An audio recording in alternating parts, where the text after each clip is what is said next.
డైరెక్టర్లు అంటే వాళ్ళ బుర్రకాయ ఎప్పుడు ఆలోచన చేస్తూనే ఉంటుందంట. అట్లా ఆలోచన చేస్తున్నప్పుడు మీ ఆమెతోటి పోరల మాటిని నేను యూఫోరియా అని షురు చేసిన కానీ, ఏం పేరు సార్ మీ ఆమె పేరు? నా మిసెస్ పేరు రాగిణి.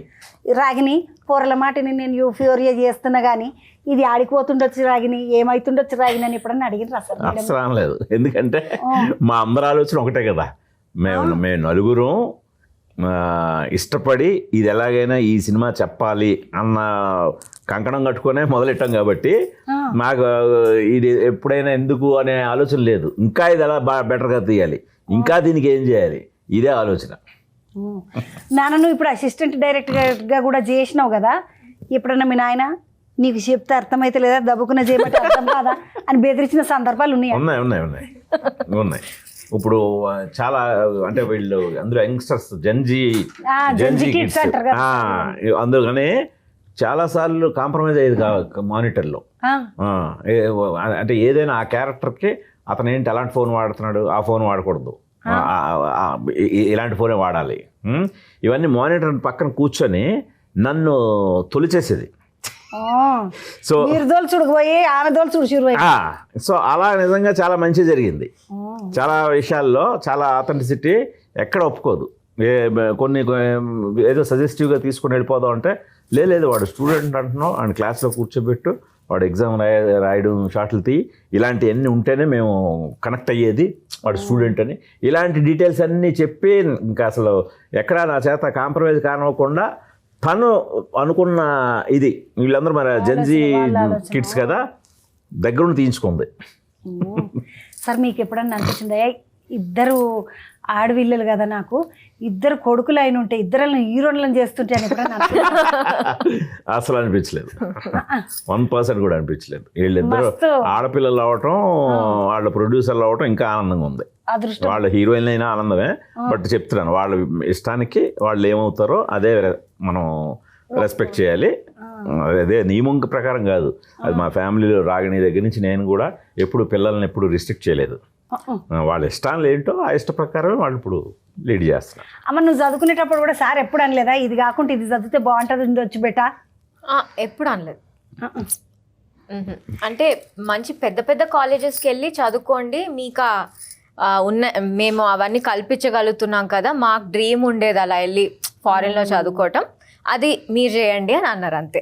ఇప్పుడు నువ్వేమో జెన్జీ కిడ్, నిజానికి నేను మిలేనియల్ అంటే ఏంటంటే సార్ జెన్జీ కిడ్ అంటే 2020 సంవత్సరం దాటినాక పుట్టిన వాళ్ళు అందరూ జెన్జీ కిడ్స్ అంటారు. ఇది 94 అట్లా అయ్యేసరికి నువ్వు మిలేనియల్. ఇగో ఇట్లా ఎవరి దగ్గర ఏదో ఒకటి చెప్తుంటారు, నేను అది మళ్ళీ వాడుతుంటా. ఈ మిలేనియన్ వాడుకోనికే మళ్ళీ మిల్లెట్లని యాద పెట్టుకోలేదు. అవును, ఏం చేస్తా సార్, అట్లా అయిపోయింది నా పరిస్థితి. మిలేనియం కిడ్ అన్నట్టు నువ్వు, మిలేనియల్ కిడ్ కాదమ్మా. నువ్వు ఈ శకుంతల చేసినావు, ఈ సినిమా చేసినావు, నీకు దేంట్లో కిక్ అనిపిస్తున్నది? అన్నిట్లో. అంటే సినిమాలు తీయటమే ఇష్టం కదా, అది ఏ జానర్ అయితే ఏంటి. పోరలకు మేము గిది ఎనుకొట్టుకి ఎవరన్నా వాళ్ళకరిస్తే చాలు, ఏమవుతారంటే డాక్టర్ అయితే, ఏమవుతావురా ఇంజనీర్ అయితే, ఏమవుతావురా డాక్టర్ అయితే, ఏమవుతావురా ఇంజనీర్ అయితే. ఇగో ఇవి రెండే ఇందుము. ఇప్పుడు చూడండి పోరు, కొంతమంది పోరలు అయితే యూట్యూబర్ అయితే అంటున్నారు. అవును, ఇప్పుడు నిజంగా అమ్మా. ఇప్పుడు మీరు ఈ సంఘటనలన్నింటినీ కూడా ఒక ఆలోచన సార్ తీసుకొచ్చి పెడితే సరే అని తొవ మీదకి తీసుకొద్దాం, సినిమా చేద్దాం అన్న ఆలోచనలోకి వచ్చిండ్రు కదా. ఇది చేస్తున్నప్పుడు మీకు ఎప్పుడన్నా అనిపించిందా, నానా ఈ సీను ఇంత హెవీగా చెయ్యకుంటే బాగుండునేమో నాన్న, ఇది భయంకరంగా ఉన్నది? ఎందుకంటే ఇట్లా ఆ పిల్ల కాళ్ళని చూపించి అక్కడ అంతా కూడా రక్తం చూపించిండ్రు కదా. అప్పుడు నాకు అనిపించింది వీళ్ళు ఒకరు కాదు, ఇద్దరు కాదు, 4 5 ఏదో ఉన్నట్టున్నది, ఏదో ఆగమాగం అయినట్టున్నది కథ అనిపించింది. అట్లా చేస్తున్నప్పుడు మీకు ఏమన్నా ఇబ్బంది అంటే గింత చూపించేది లేకుండానేమో నాయన అని ఎప్పుడన్నా మాట్లాడినరా? ఎందుకంటే అది చాలా సెన్సిటివ్ సబ్జెక్ట్ అంటారు కదమ్మా. అవునవును, అట్లా ఎప్పుడన్నా అంటే ఇది ఎంత హార్డ్ హిట్టింగ్ గా, అంటే ఎంత రియాలిటీలో జరిగేలాగా అనిపిస్తే అంత మనసుకి అది పెయిన్ఫుల్ గా ఉండాలి, అప్పుడే దాని ఇంపాక్ట్ ఉంటుంది.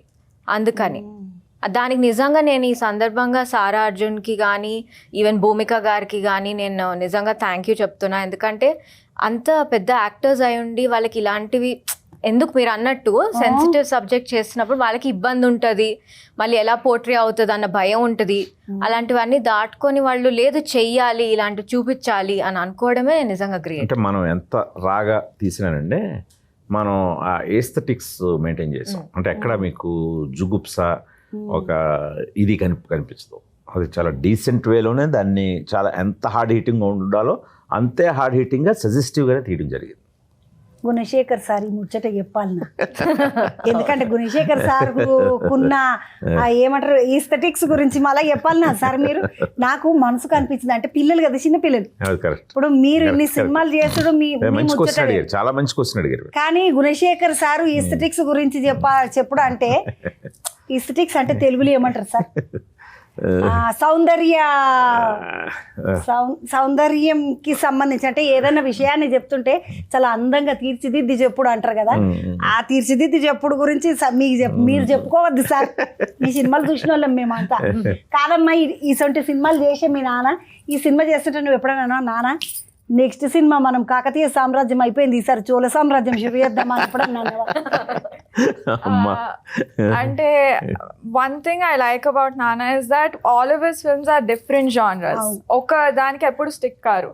So he's that unpredictability is what keeps us inspired. So ఏమో నెక్స్ట్ ఏదో ఒక సామ్రాజ్యం కూడా వెళ్ళొచ్చేమో ఆలోచన ఉన్నది వీళ్ళకి సామ్రాజ్యాల మీద. మళ్ళా సార్ నీకేమన్నా ఉన్నదా సార్? ఉంది. ఇది దీని తర్వాత నెక్స్ట్ సినిమా ఏమనుకుంటున్నారు?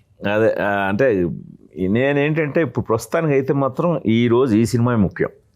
రేపటి గురించి ఆలోచించదలుచుకోలేదు. ఇది యూఫోరియా, ఈ మూమెంట్ ఇదే నా ఎపిక్. దీన్ని ముందు మీ అందరి చేత ఇంప్రెస్ చేయించాలి. ఇంక ఇది తప్పితే వేరే లక్ష్యం లేదు నాకు. లక్ష్యం అయితే మీరు మళ్ళీ లక్ష్యం అంటే పెట్టుకుంటే ఏ సామ్రాజ్యం మీదనే పెట్టుకుంటారు. ఎందుకంటే నాకు కాకతీయ సామ్రాజ్యం సినిమా రుద్రమదేవి చూసినాక ఒక రకమైన ఆనందం అయింది. ఏంటంటే అల్లు అర్జున్ సార్ని ఏమన్నా చూపించినవా సార్? అరే మళ్ళీ వరుడులా ఆయన ఎట్లుంటాడు, ఈ రుద్రమదేవిలో ఎట్లుంటాడు? రుద్రమదేవిలో గోన గన్నారెడ్డికి మీ బోట్ ఉంటా తెలుగు భాష లెక్క అంటాడు. మీ బోట్ వాళ్ళు అందరితో కూర్చొని, సో ఈ బిత్తిరి సత్తి, బలగం వేణు, వీళ్ళందరితో కూర్చొని ఆ తెలంగాణ మాండలికాన్ని పట్టుకొని చాలా శ్రమ పడ్డాడు. అంత శ్రమ నేర్చుకున్నాడు సార్. మంచి మాట్లాడతాడు తెలంగాణ భాష.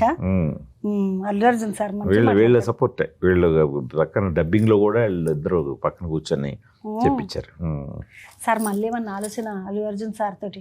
మీరు బాగా ఎక్కువ సినిమాలు చేసిందంటే 2 సినిమాలు చిరంజీవి సార్ తోటి, మళ్ళీ 2-3 సినిమాలు మన మహేష్ బాబు సార్ తోటి, 3 సినిమాలు, మళ్ళీ 2 సినిమాలు అల్లు అర్జున్ సార్ తోటి. రాణి రుద్రమల చేసిండు, ఆయన వరుడు చేసిండు. అప్పటికే అయిపోయింది. నేను ఇప్పుడు వచ్చి 13 సినిమాలు తీశాను. ఇది 14వ సినిమా. ఈ 30 ఏళ్లలో 13 తీసింది నేను. ఇది 14వది. ఎందుకు సార్ దెబ్బ ఏడాదికి ఒక సినిమా చేసుకుంటూ పోవచ్చు కదా? మేడం ఏమనదా? ఏ చెయ్యబ్బా చెయ్యి, నువ్వు నేను వెనకాల ఉంటాగా అనదా? భయం, నాకు భయం. ముందు సినిమా తీయాలంటే భయం.